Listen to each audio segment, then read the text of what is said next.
A pessoa que cobiça, ela não fica na cobiça, ela chega ao furto. Ela não para na cobiça. Se ela não resolver o problema da cobiça, ela chega ao furto.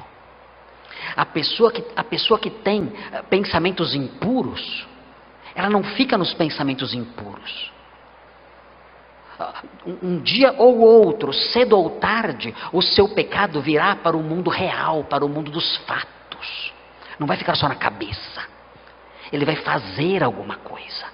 Ele vai realizar alguma ação externa, ligada à sua lascívia, ligada à sua imundícia mental.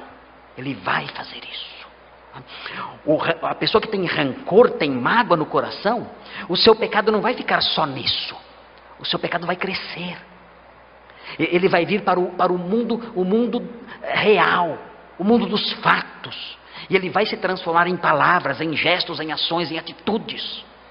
O seu pecado vai crescer mais e mais. Assim foi com o pecado de Caim.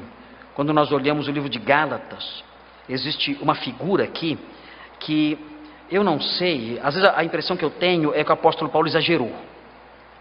Na carta aos Gálatas, o apóstolo Paulo ele diz coisas que parecem bastante exageradas.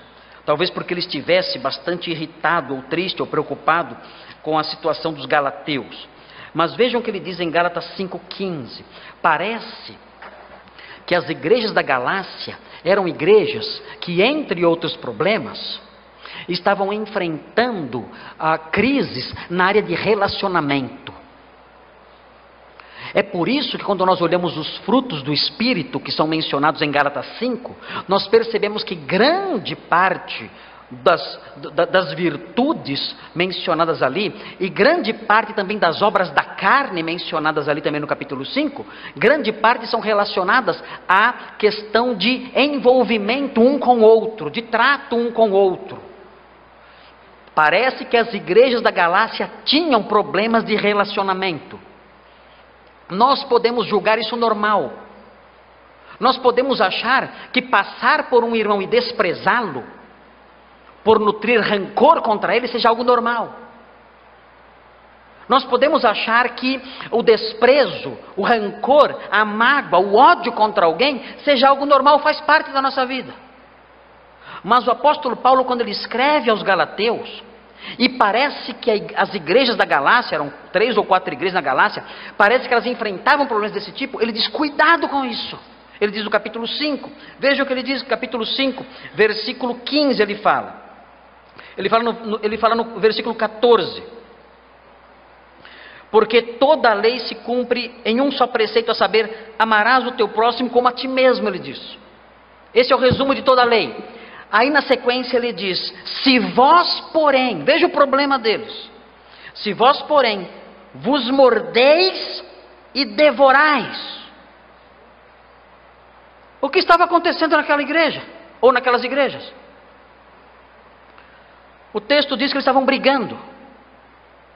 E a expressão morder e devorar, é claro que é uma figura de linguagem. Claro que os crentes não mordiam, se bem que eu já vi. O crente mordeu o outro. Mas não era o caso aqui. Estavam se mordendo como animais. Mas a inimizade entre eles era uma inimizade de preocupar. Porque eles estavam agindo como selvagens. Eles estavam se atacando mutuamente. E o apóstolo Paulo diz, se vocês vivem assim, se vocês se mordem e se devoram uns aos outros, vede que não sejais mutuamente destruídos. Ele diz, se vocês continuarem assim, vocês vão se matar.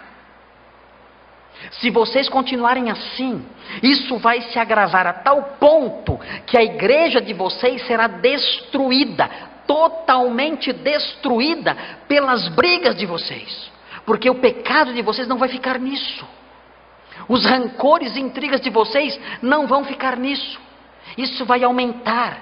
Isso vai se tornar cada vez maior. Vocês vão se matar uns aos outros.